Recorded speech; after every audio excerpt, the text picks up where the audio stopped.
Good evening, America. President Trump addressing the nation in a combative and defensive primetime speech, placing the blame on Democrats for the economic challenges happening under his administration.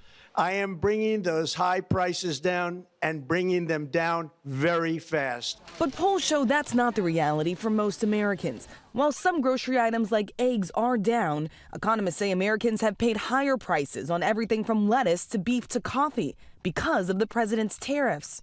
A new Quinnipiac poll reveals 65% of voters say the state of the economy is poor or not so good, with 50% saying Trump's policies are just making things worse. The president, well aware the economy will be front and center next year's midterms, suddenly promising a cash giveaway, announcing his administration is sending out checks for $1,776 to military service members before Christmas. 1,450,000 military service members will receive a special, we call warrior dividend before Christmas, a warrior dividend.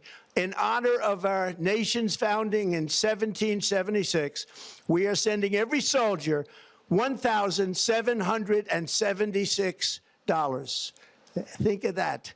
And the checks are already on the way. The president says that money is coming from tariff revenue, but even Republicans have said he can't cut those checks without approval from Congress first. And while he claimed his mass deportation efforts are benefiting the U.S. economy, creating, quote, more housing and more jobs for Americans, job numbers out this week paint a different picture. Unemployment rose in November to its highest level since 2021. And as more than 20 million Americans prepare for their health insurance premiums to skyrocket at the end of the year, the president once again teasing his health care plan, but offering no substantial details. Instead, he blamed Democrats for expiring subsidies. And it's their fault. It is not the Republicans' fault. It's the Democrats' fault. It's the Unaffordable Care Act. Republicans control both chambers of Congress and are set to leave town in just a few hours without sending a health care bill to the president's desk.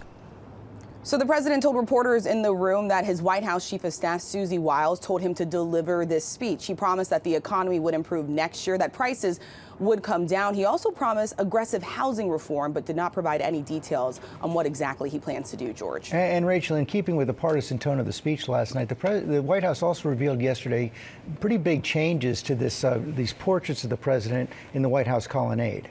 Yes, George, and first it was paving over the Rose Garden, then it was demolishing the East Wing to make room for that ballroom. Now the president making additional changes to the colonnade. He has now unveiled what he is calling the Presidential Walk of Fame. This includes portraits of every single president. He has now added plaques with descriptions underneath. He's using it as an opportunity to take a swipe at his predecessors, calling former President Joe Biden sleepy and crooked, calling former President Barack Obama one of the most divisive figures in political history. I will tell you, we saw this yesterday. Many of these read like the president's social media posts, and that is because the White House press secretary says the president wrote many of these himself, George. Rachel Scott, thanks very much.